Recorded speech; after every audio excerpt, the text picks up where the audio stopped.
Namaste and a very warm welcome to this explainer. Today, we're taking a close look at source material that tackles a condition touching almost every single family, diabetes. But see, we aren't just reading out of medical textbooks here. We are dismantling those deeply entrenched lifestyle myths. You know the exact ones I'm talking about, those bits of advice forwarded every morning on family WhatsApp groups. Let's look at what the actual science says so we can put facts firmly over fiction.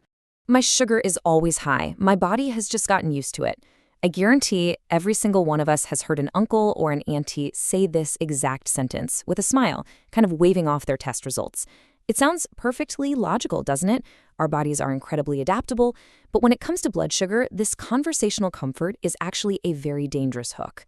Let's stop right here and pivot to the hard truth. Feeling fine? It's an illusion. High sugar silently damages your organs completely regardless of how you feel on the outside. You might have plenty of energy, you might feel totally normal going about your busy day, but inside, that elevated glucose is quietly, persistently destroying your blood vessels, your heart, your eyes, and your nerves. Okay, let's dive into this. Our roadmap for today covers the silent diabetes trap, diet and those sweet illusions, moving beyond pranayama, protecting your organs, and finally, knowing your true targets. First up, the silent diabetes trap, unmasking the feeling fine myth. Moving on to part 2, diet, the sweet illusions, and reevaluating our daily plates. We've always been told that substituting refined white sugar with pure jaggery, good or organic honey is a much safer, natural choice. But here's the fascinating reality from our sources. Both of them spike your blood sugar exactly like regular sugar does. To your pancreas and your bloodstream, sugar is simply sugar. They just aren't diabetes-friendly alternatives, absolutely no matter how natural or pure they are. And that leads us to a highly relatable question. Picture this. It's evening tea time. You're having your chai, and you reach for those special biscuits or that brown bread clearly labeled no added sugar. You really think you're making the perfect, safe choice for your diabetes, right? But are these actually safe? Let's reveal the reality. You see that comforting no added sugar label, but checking the actual ingredient list tells a completely different story. Most of these commercial biscuits and breads are made entirely from maida, or refined flour. And the fact is, maida spikes your blood sugar aggressively, totally regardless of whether extra sugar was added to the dough or not.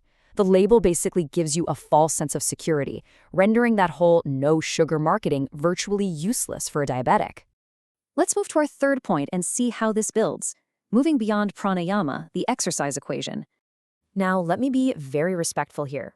Daily pranayama is a wonderful, beautiful practice for breathing, stress relief, and deep relaxation. But the myth that doing your morning breathing exercises is enough physical activity for a diabetic, it's simply not true. The medical fact is this. To properly manage insulin resistance, diabetics need at least 45 minutes of brisk walking or weight training daily. Your muscles literally need to actively burn off that excess glucose. But hey, before you rush out to buy dumbbells or start a vigorous jogging routine tomorrow morning, safety is paramount. Always consult your doctor before starting any new exercise routine, especially if your diabetes has been unmanaged for a while. Section 4, medicines, protecting your organs from toxins to shields. Let's face the absolute biggest fear directly. I am so sure you have seen this forwarded message or heard this whisper while sitting at a clinic. Do diabetes medicines actually damage your kidneys? It's a terrifying thought, right? That the very pill you're taking to get better might be destroying your internal organs. Well, the truth is the exact opposite. Diabetes itself is a leading cause of kidney failure. Because of the sheer nature of the condition, most diabetics will eventually develop some degree of kidney disease over time. The medicines absolutely do not cause the damage. Rather, they act as your shield. They are precisely what helps slow down or entirely prevent this organ damage. The disease is the culprit, my friends. The medicine is your defense. So the crucial point is this. Diabetes is a progressive disease. We so often see patients who take their medication, their blood sugar finally normalizes, they look at their report, and they think, I am cured, and they just throw the tablets away. Please never stop your medicines just because your sugar looks good on a Tuesday morning. That control is happening because of the medicine, not despite it.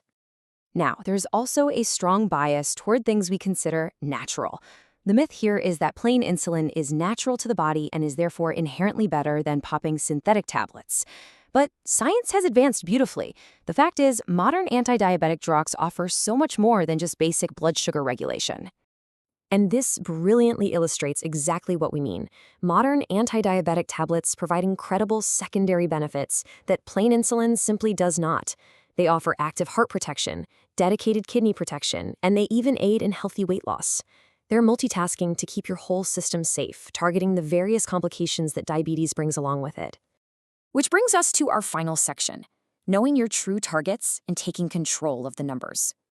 I highly encourage you to take a quick screenshot right now or literally write these numbers down in a diary. These are your absolute targets. Your fasting blood sugar, checked first thing in the morning, must be below 110. And your post-meal blood sugar, checked exactly 2 hours after you eat, must be below 180. These aren't just suggestions. Hitting these precise targets is what keeps your organs safe and your future bright. We've covered a lot of ground today, unlearning the things we've accepted as truth for far too long. So I leave you with this final vital question. Are you letting cultural myths and drawing room gossip manage your diabetes, or will you take charge with the scientific facts? The choice is entirely yours, but armed with this knowledge, you have the power to make the right one for your health. Thank you so much for joining me on this explainer, and stay healthy.